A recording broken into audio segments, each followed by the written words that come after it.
आज हम कुछ माइनिंग का शॉर्ट क्वेश्चन उसके साथ जुड़ा हुआ जो वेंटिलेशन है वो भी थोड़ा सा जुड़ा हुआ है। तो सब क्वेश्चन शॉर्ट क्वेश्चन एक्सप्लेनेशन का साथ आज आलोचना करेंगे, डिस्कस करेंगे। तो देखिए, पहला क्वेश्चन है function of bell plate. Bell plate क्या होता है? फंक्शन ऑफ बेल प्लेट का आंसर होगा suspension the cage in case of overwinding. तो देखिए, हम एक तो ऐसे छोटा मोटा ये ड्राइंग किया है। हेड गियर इसको बोलता है, ये जो स्ट्रक्चर तो है इसको बोलता है हेड गियर। और इसको ऊपर जो पुली है, हेड गियर पुली है। और ये रोप तो आया है, ये बेल प्लेट का भीतर देके आता है। और ये मान लीजिए बाकी अंश हम नहीं दिखाया, खाली आपको सेफ्टी हुक तो दिखाया। इन केस ऑफ ओवरराइडिंग माने हेवी स्पीड में यदि डुली उठ जाएगा तो डुली केज उठ जाएगा, तो यहाँ पर जाके ये सेफ्टी हुक आघात करेगा। सेफ्टी हुक को 4 ठो पात रहता है, 2 ठो इनर पात, 2 ठो बाहरी पात। तो बाहरी पात जाके यहाँ प्रेस करेगा तो वो बाहरी वाला पात 2 ठो टूट जाएगा, बाहरी वाला पात 2 ठो टूट जाएगा। टूट जाने के बाद भीतर से 2 ठो पात निकलेगा, वो रोप रिलीज हो जाएगा और वो पात में फिर आके डोली तो बढ़ जाएगा, तो एक्सीडेंट नहीं होगा। तो बेल प्लेट आप लोग सब देखिएगा। आज जो जो नहीं जानते हैं, आपका जो हेड गियर है, हेड गियर का ऊपर तरफ तकाए देखिए, एक तो फाँक है प्लेट में। वो फाँक को बड़ा नहीं होना चाहिए, कैलिपर गॉज से उसको मापा जाता है, बीच बीच में उसका भी प्रोविजन है। तो ये बेल प्लेट का फंक्शन है और सेफ्टी हुक के साथ जुड़ा हुआ है। ये जरूर देखिएगा। ये रोसा है, ये वाइंडिंग तो गया है, हेड गियर पुली है, ये केज है। तो ये बेल प्लेट का फंक्शन यही है। तो आप जरूर देखिएगा और समझने में दिक्कत होगा तो हमको कमेंट कीजिए। Suspension the cage in case of overriding. Suspension the cage in case of overriding. Overriding मतलब प्लेटफॉर्म से उठ के डोली आगे चला जाएगा, उसको बोलता है ओवरराइडिंग। मेरा नेक्स्ट क्वेश्चन है offset plan use. Why offset plan use? तो देखिए, एक तो ऑफसेट प्लान होता है, मतलब छोटा स्केल से बड़ा स्केल में दिया जाता प्लान को ऑफसेट प्लान बोलता है। वो डिप्लेयरिंग ऑपरेशन का समय लगता है, पिलर को बड़ा बड़ा करके दिखाता है। जब कॉन्टिन्यूअस सीम में वर्किंग होता है तो उसको बड़ा करके दिखाता है। अच्छा, while developing within 45 metre of railway और नेशनल हाईवे है, तो उसका पास जब हम लोग काम करेंगे, ये क्वेश्चन आ सकता है 45 मीटर याद रखेंगे कॉन्टिन्यूअस सीम लेके। नेक्स्ट क्वेश्चन है, उसीलिए इसको डिस्कशन नहीं कर रहा है। डिप्लेयरिंग मतलब क्या है ना? Cutting of pillar by any means is known as depillaring operation. Cutting of pillar by any means is known as depillaring operation. तो इन तीनों क्षेत्रों में आपको ऑफसेट प्लान लगेगा, यूज है ऑफसेट प्लान का। मेरा 3 नंबर क्वेश्चन है, what is called continuous seam. Continuous seam क्या होता है ना? देखिए, 118 number CMR coal mine regulation 118 number का 2017 में 19 नहीं 2017 सीएमआर 118 में दिया हुआ है। मान लीजिए ये 2 ठो सीम है, कोल सीम है। ये कोल सीम में इसका पार्टिंग है, आपको ये कोल सीम है, ये कोल सीम है,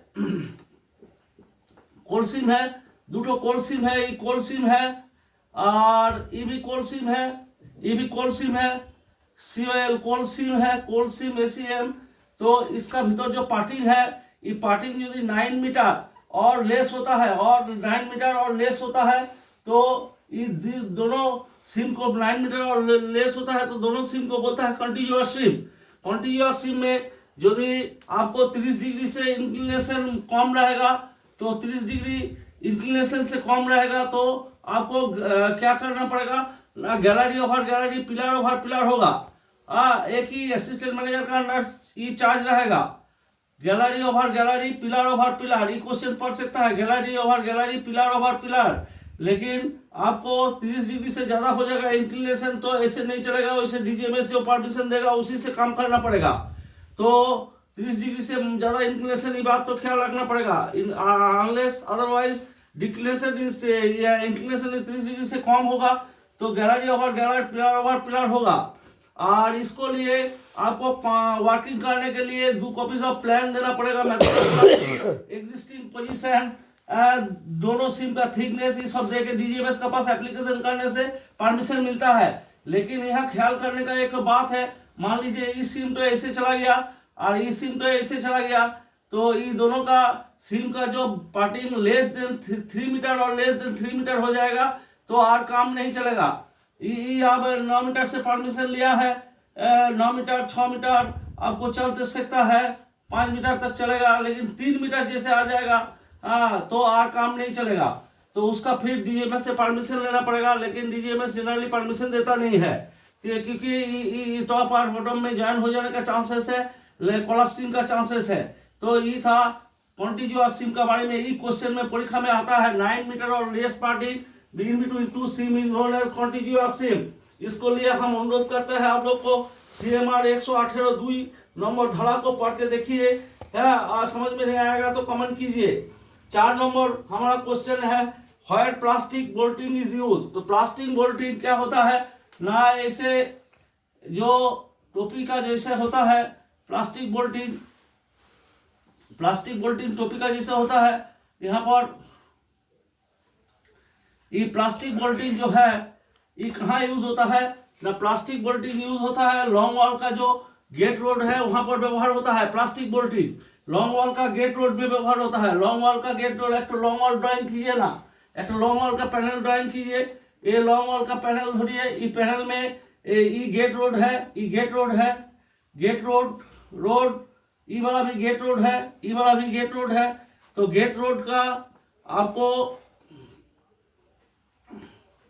जो इस साइड है, इस साइड में ये प्लास्टिक बोल्टिंग दिया जाता है, क्योंकि काटने का समय डीआरडी जब काटेगा तो अब इसको आपको अनायास से काट सकेगा। और ऐसे जैसे आदमी लोग पैसेज में जाएगा तो क्या होगा ना, कोई चाप, कोई कांथी से कोई कोयला गिरने के, कोई एक्सीडेंट होने का चांसेस नहीं है। तो यहाँ पर भी रहेगा, यहाँ पर रहेगा, लेकिन इधर आप रूफ बोल्ट दे सकता है, इधर रूफ बोल्ट दे सकता है, इधर कोई दिक्कत नहीं है।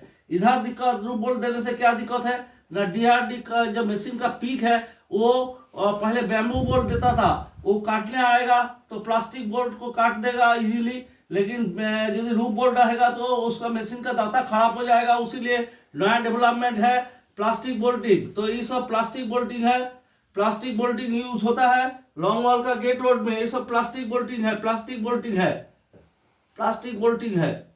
ये एक सपोर्ट का चैप्टर में आता है। तो आप लोग को आंसर देना है, लॉन्ग वॉल का गेट रोड में काफी साइड में जो कोल का ब्लॉक है उसमें से लगाया जाता है। आंसर यही होगा। उसका बाद हम 5 नंबर क्वेश्चन में आते हैं। देखिए 5 नंबर मेरा क्वेश्चन है आपको, व्हाट इज ओवरबर्डन ना।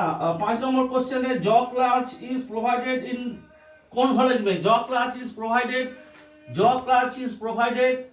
5 नंबर है jaw clutch, CLATCH clutch is provided, jaw clutch is provided in direct rope haulage. Direct इसको याद रखेंगे, डायरेक्ट रो फॉलेज में, डायरेक्ट रो फॉलेज में ये लगेगा, डायरेक्ट रो फॉलेज में लगेगा, direct rope फॉलेज HAULAG, direct rope फॉलेज में। ये क्वेश्चन में आया था, डायरेक्ट रो फॉलेज में जॉ क्लच। और क्लिप्टन पुली कहाँ लगेगा बोलो तो, ये क्वेश्चन में नहीं है तो पर भी बोलता है क्लिप्टन पुली कहाँ लगता है, कौन कॉलेज में, क्लिप्टन पुली लगता है एनलेस कॉलेज में, एनलेस कॉलेज में क्लिप्टन पुली लगता है, एनलेस कॉलेज में क्लिप्टन पुली लगता है। तो ये हो गया आपको 5 नंबर क्वेश्चन। ये भी 6 नंबर आप पकड़ सकता है, नहीं पकड़िए, लेकिन हम लिख दिया है। आपको OCP का क्वेश्चन है, जो OCP से रिलेटेड जुड़ा हुआ है। उस क्वेश्चन में बोलता है कि ना ओवरबर्डन में भी डैम, ओवरबर्डन में भी डैम, ओवरबर्डन में भी dam in the area in the area from which coal is extracted, from which coal is extracted, coal is extracted, coal is extracted, is called माने कोल उठाया पीछे फिलिंग कर दिया, उसको बोलता है बैक फिलिंग। क्या बोलता है बोलिए? Back filling. बैक फिलिंग ही ड्रैग लाइन से होता है बैक फिलिंग। और इन जनरली हम लोग शोवेल डंपर से लेता है, बैंक से कोयला ये बार्डन लेता है, लेके बहुत दूर में डंपिंग करता है, लेकिन उसको बैक फिलिंग नहीं बोलेंगे, वो इसको बोलेंगे बैक फिलिंग, जो ड्रैग लाइन से होता है। ठीक है ना? ये ओवरबर्डन वाला क्वेश्चन हो गया। ओवरबर्डन मतलब माटी, कोयले के ऊपर का जो माटी है, तो सीपी वाला क्वेश्चन हो गया। इसके बाद हम आप लोग को लिए 8 हमारा पेज है। नेक्स्ट क्वेश्चन जो है 7 नंबर क्वेश्चन है, what is the working duration of the filter type self square? What is the working duration? What is the working duration? What is the working duration? What is the working duration of filter type self square? Of filter type self square? Filter type self square? Filter type self square? Filter type self square?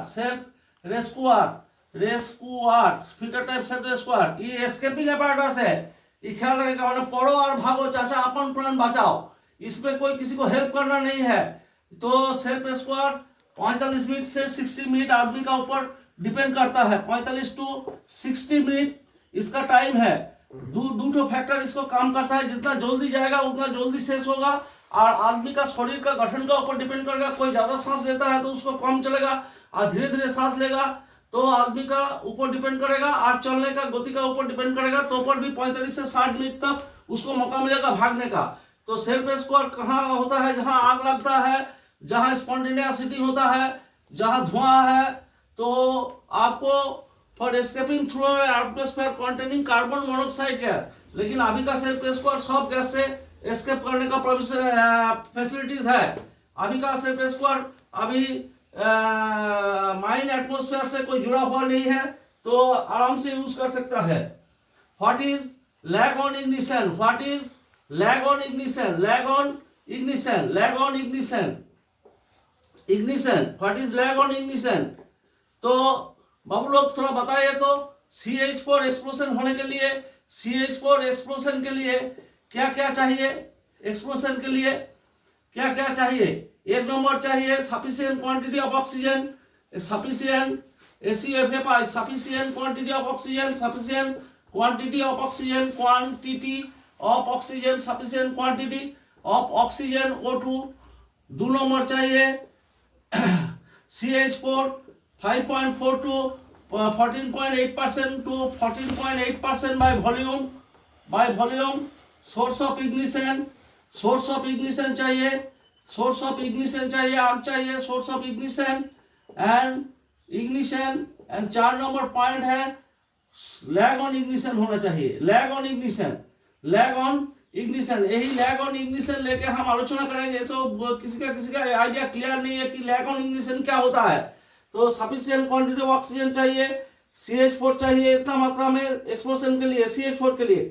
Source of ignition होना चाहिए, lag on ignition होना चाहिए। वही lag on ignition के बारे में हम बता रहा है कि जे when methane air is introduced into any heated quartz और source of ignition, the explosion does not occur immediately but it will take some time।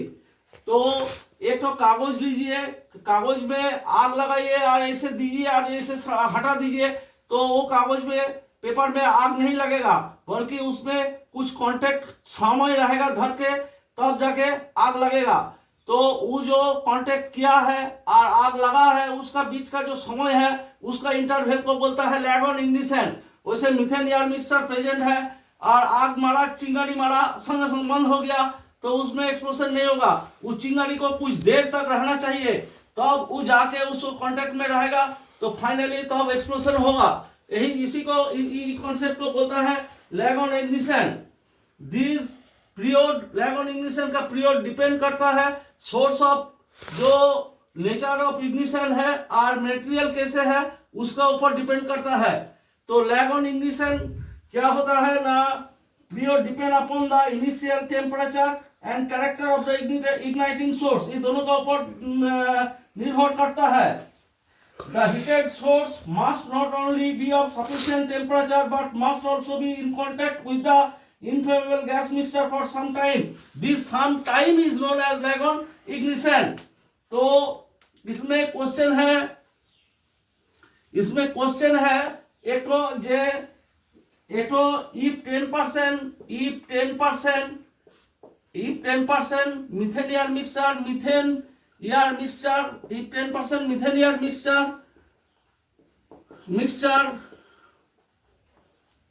if 10% methane air mixture जो है is brought into contact, brought into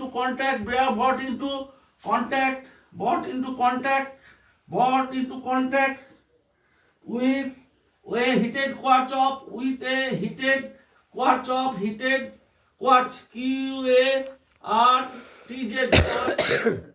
quartz of 7-10 degrees centigrade, then lag on ignition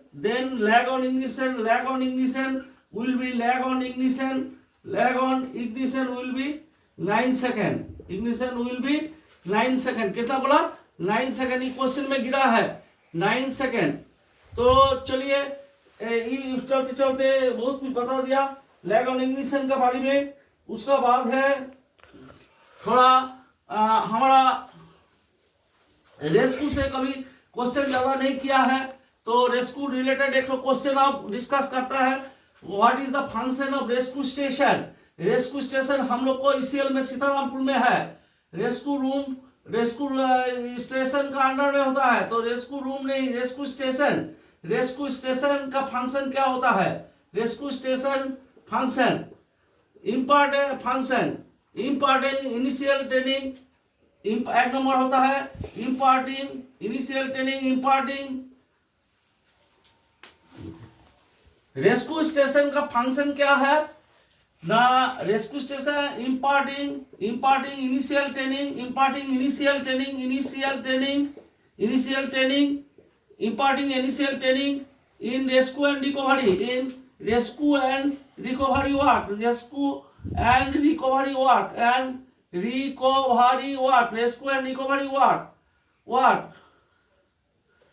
दो number होता है carry out the imparting refresher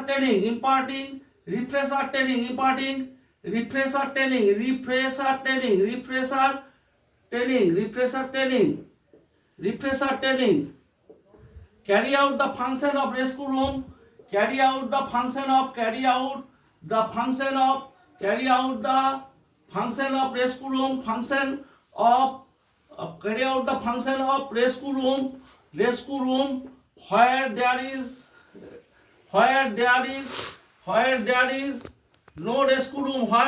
no rescue room, rescue room or I am my rescue room। 4 number helping for long lasting operation in collieries, long lasting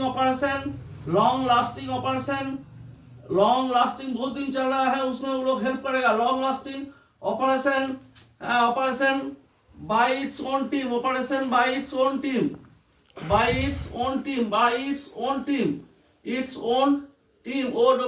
own teams। तो ये था आपको rescue station का function. तो उसको बाद बोलते हैं और दो एक क्वेश्चन है, ज्यादा नहीं है, तो आप लोग पूरा स्किप नहीं करके दिखाइए क्योंकि पूरा कंटेंट में भरा हुआ रहता है। तो आप लोग को देखना चाहिए जे what is auxiliary fan.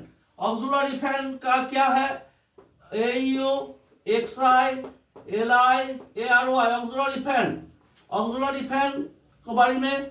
Auxiliary fan is more और less temporary installation। Auxiliary fan is more or less temporary installation designed to pass only a portion of air in the district, and it is used for stone deep, gate roadway बनाने में, long wall में, और face में हवा नहीं जा रहा है, वहाँ पर कोई रूपफॉल हो गया, वहाँ पर क्लीनिंग करने के लिए ये आपको ऑक्सिलरी फैन लगाता है। ऑक्सिलरी फैन को उठा के एक जगह से दूसरा जगह में लगा सकता है। ये एयर सप्लाई नहीं देता है, ये हवा को टान के वो फेस में घुसाता है, स्टोन डिप में देता है, और आपको जो लॉन्ग हेडिंग है उसमें लगता है। तो आज जो एपिसोड था यही 10 क्वेश्चन लेके आप लोग को बहुत सपोर्ट मिल रहा है हमारा, तो ऐसे ही सपोर्ट होना चाहिए। स्किप बिना करके हमारा वीडियो पूरा देखिए, हम जो देते हैं पूरा कंटेंट से भरा पूरा रहता है।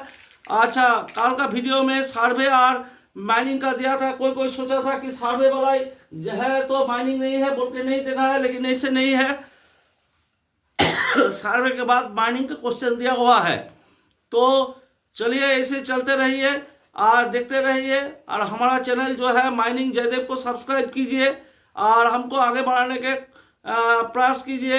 आप लोग को प्रयास को हम नमस्कार करते हैं। तो आज का वीडियो को यही विराम देते हैं। नमस्कार।